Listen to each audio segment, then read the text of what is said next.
Hey guys, Mark Baker here, Super Cashflow rooming house expert. I'm just out here at a rooming house we've just completed. You can see behind me there. And yeah, we'll take a look at what we've seen next door as well in a sec. But just want to talk about some of the things with the design. So one of the important things, and one of the questions we get asked a lot on posts online and so forth, is questions about parking and what we do about parking. Now, whilst the planning scheme may only require one space per 4 bedrooms, always a good idea to fit as much as you can on site and not just rely solely on street parking. Now here, fortunately, across the road there are no houses, there's parkland there, so there is parking reasonably accessible on the street, but ideally people are going to want to park off street if they can. So I'm just going to spin around and have a quick look at what we've got with this one, because we have designed this for 4, maybe 5 parking spaces. So anyway, the parking there, we've designed that for 4, maybe 5 cars off site, whereas if we duck over here next door, so we can see behind me here, this is the property next door. We've got a pretty steep driveway, a bit of an edge here that wouldn't surprise me if cars drop off. As I was saying, we've got a great amount of parking here. That's probably 3 cars wide across there. Plus if we spin around across here, another car or 2 in front of the garage. Might be a little bit tight for 2, but another car in front of the garage there. So easily 4 cars, possibly even 5 off site, depending on how big the cars are. So if we duck over next door, have a look at this. We've got a pretty steep driveway. We've got a funny part here with the edge where you could drop off. Interesting design for this. We'll duck up the ramp and have a look. Oh, pretty steep walking up here. A bit of cross slope on those parking spaces there. Yep, good that they've put a bit of a curb on the end there. This is the other thing too that we see a little bit, not sure why that's there. All the painting and marking on the grounds, absolutely not required, but we tend to see it a lot on rooming houses, and a bollard here.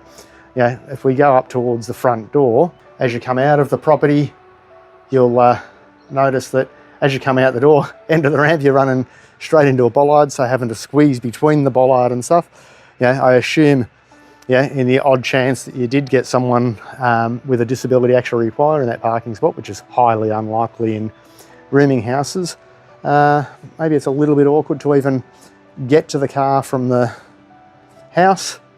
But I don't know what was going on here. So as we come down, paint markings on the ground, no idea why they're there. At least there's a bit of a curb along the edge there, but there's a gutter you could run off, right over the edge here, and there's a bit of a drop down that, which we'll go and show you. Other funny things that we've seen with this one too, this is steep coming down here, geez, I'm steep walking down here, is gas meter. Don't know why you're putting gas on a brand new build rooming house. Obviously electric only is the way to go now with everything, but anyway. So like I said, there's a bit of a curb along there, and then a bit of a drop off where someone could run their car over the edge. So I think we've just got an accident waiting to happen here. So don't know what happened with this one, but bit of an interesting design. Certainly hasn't done anything to maximize parking on site. Unusual things like gas on there, which is a bit bizarre. I don't know why you'd be putting that on any new build, let alone a new build rooming house. Not sure what you're using it for. I don't know, obviously not going to say who this one was, but it certainly wasn't one of ours. Like we've got this one next door here. So got this one next door here with plenty of parking. Push it a little bit further back on the block to fit the parking. Both these blocks are sloped, as you can see. We've dropped the house down a little, but we've still got a reasonable ramp because we've made sure we've leveled out the parking to make it usable, as opposed to what we see here where everything's up high, including the parking up high. I assume that's maybe to save some money on the ramp and handrails, but certainly hasn't been a good outcome for parking. Don't really know how something like this would have got passed and approved. Maybe the designer was stoned, I don't know, maybe the builder was stoned when they were coming up with this idea. So that's it from me for today. Just thought I'd show you some of the things that can create poor outcomes on rooming houses. Poor design, it starts right from there, thinking about how it's going to be used. So that's it from me for today. Thanks for watching. Bye for now, and stay super.